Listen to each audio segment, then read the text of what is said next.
Assalomu alaykum do'stlar. Bugun sizlarga ko'k yozuvli silka yaratishni o'rgataman. Mana shunday ko'pchilik so'ragan ekan buni. Ustiga bossam mana kanal chiqadi. Sizga hozir shuni qanday yasashni ko'rsatib tushuntirib beraman. Qani boshladik. Yubormoqchi bo'lgan kanalga kiramiz. Xohlagan matnimizni yozamiz. Masalan,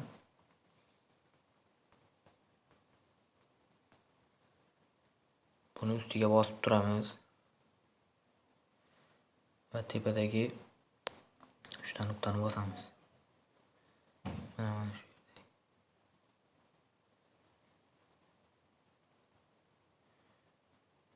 Buni bosamiz va bu yerda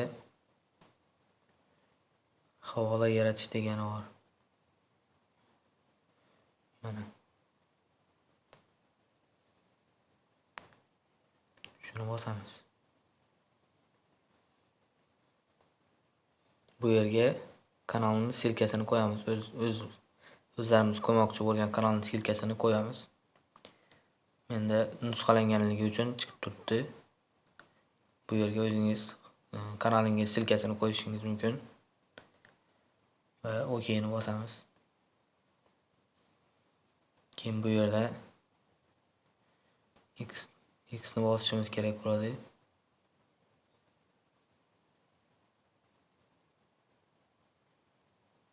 X ni.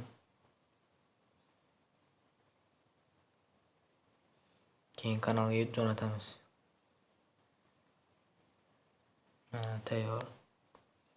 Endi buni ustiga bossak, o'sha qo'ygan kanalimizning silkadagi kanal kelib chiqadi.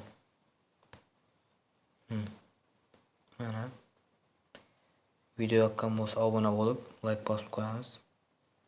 Bundan qiziqarli videolar hali oldinda.